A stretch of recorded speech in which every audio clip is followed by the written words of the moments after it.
નમસ્તે દર્શક મિત્રો, હું હેમા શુક્લ, એડવોકેટ જુનાગઢ.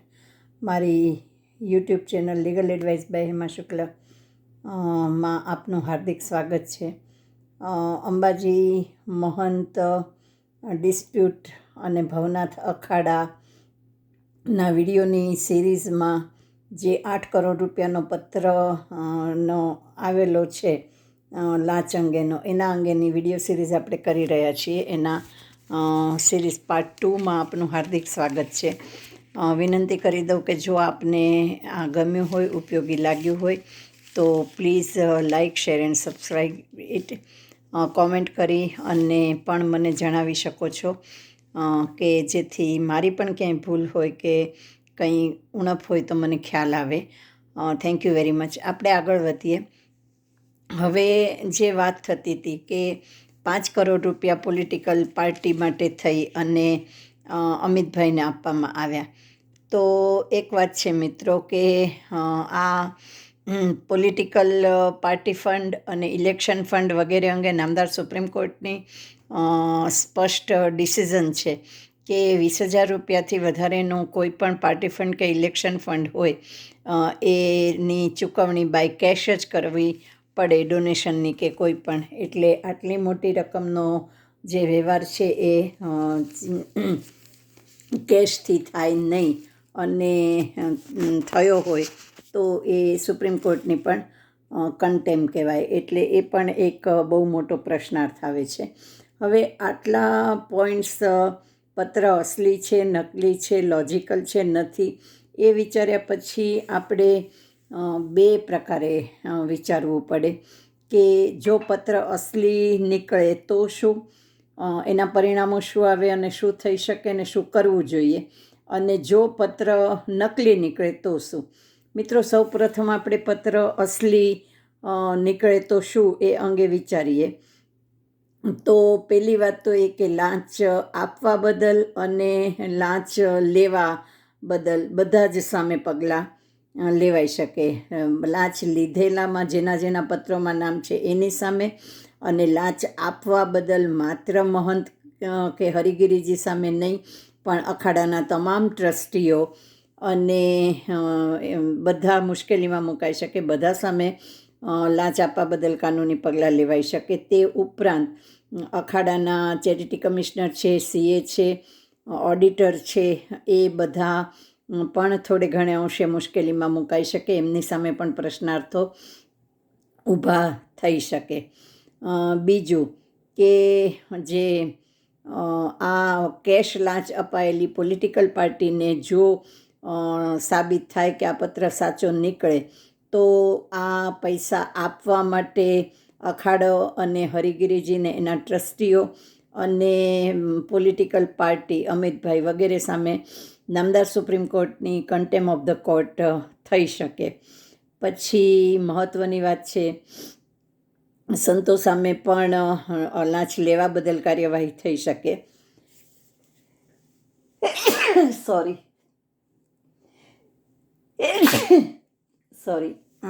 બીજી મહત્ત્વની વાત એ છે કે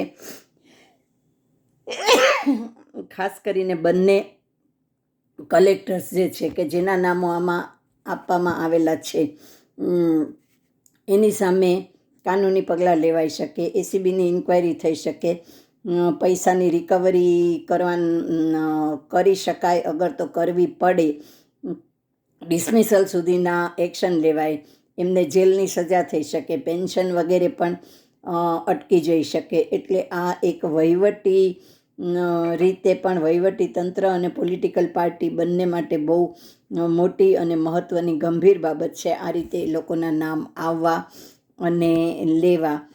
એ પણ એટલે એમને પણ બહુ પ્રોબ્લેમ ઊભો થાય.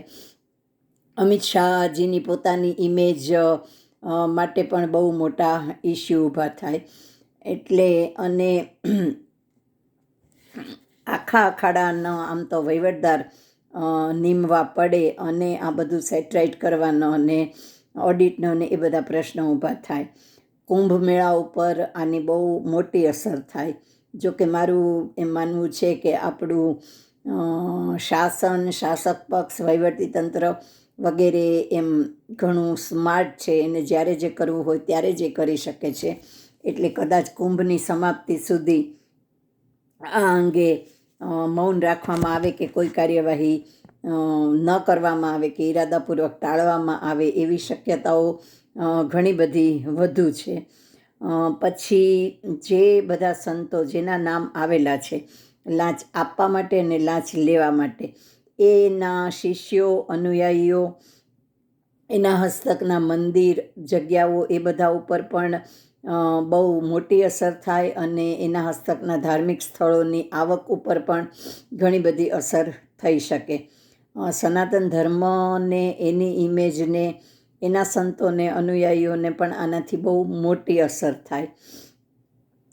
બીજું કે આક્ષેપ કરનારા કે આ લેટર પ્રસિદ્ધ કરનારા, જે પોતે બહુ મોટા કૌભાંડિયા છે અને ઘણા બધા કૌભાંડોમાં એમના પણ નામ આવે છે, લેન્ડ ગ્રેબિંગ અને ખોટી સહી હોસ્પિટલમાં જઈને ને આ બધા સુધીના, જેમાંથી ઘણા ગુના કબૂલ કરેલા છે. પણ તો એ લોકો વધારે બેફામ બની અને આવા દુષ્કૃત્યો વધુ ને વધુ કરવા માટે પ્રેરાય, જાણે પોતાને જીતેલા માનીને. એ પણ એક બહુ મોટું જોખમ છે. એટલે આ રીતે જો આ પત્ર અસલી સાબિત થાય તો આના ઘણા પરિણામો ગંભીર આવી શકે છે કાનૂની રીતે. એ માત્ર આપણે જોયું. કોણ સાચું છે કોણ ખોટું છે એ તો શાસક પક્ષ, ગવર્મેન્ટ, વહીવટીતંત્ર જો ઇન્ક્વાયરી કરશે, કરવા માગતી હશે, એની દાનત શુદ્ધ હશે તો સાચા ખોટાનું નિરક્ષીર વિવેક ન્યાય, દૂધ અને પાણી જુદું થવાની રીતે ન્યાય થશે. અને એ થાય એવું આપણે ઈચ્છીએ કે જેથી ભવિષ્યમાં અખાડાઓ પણ સાવચેત રહે, આટલા મોટી એમાઉન્ટની પણ આ અંગે કંઈ પેલી ન થાય અને આપણી જે શ્રદ્ધા છે એ બધી એમને એમ જળવાઈ રહે. હવે મિત્રો, આપણે પછીના વિડીયોમાં જોઈશું કે જો આ પત્રો નકલી સાબિત થાય તો એના ઇમ્પ્લિકેશન્સ શું શું થાય એ અંગે આપણે જોઈએ વિડીયો પાર્ટ 3માં. Thank you very much. જો આપને વિડીયો ગમ્યો હોય તો એને લાઇક, શેર અને સબસ્ક્રાઈબ કરજો. આ અંગે આપ કંઈ પણ કોમેન્ટ, શેરિંગ વગેરે કરવા માગતા હો, સજેશન કરવા માગતા હો તો મારો મોબાઈલ નંબર છે 94 280 14 8 23 9428014823. Thank you for your cooperation. Thank you very much. Good night.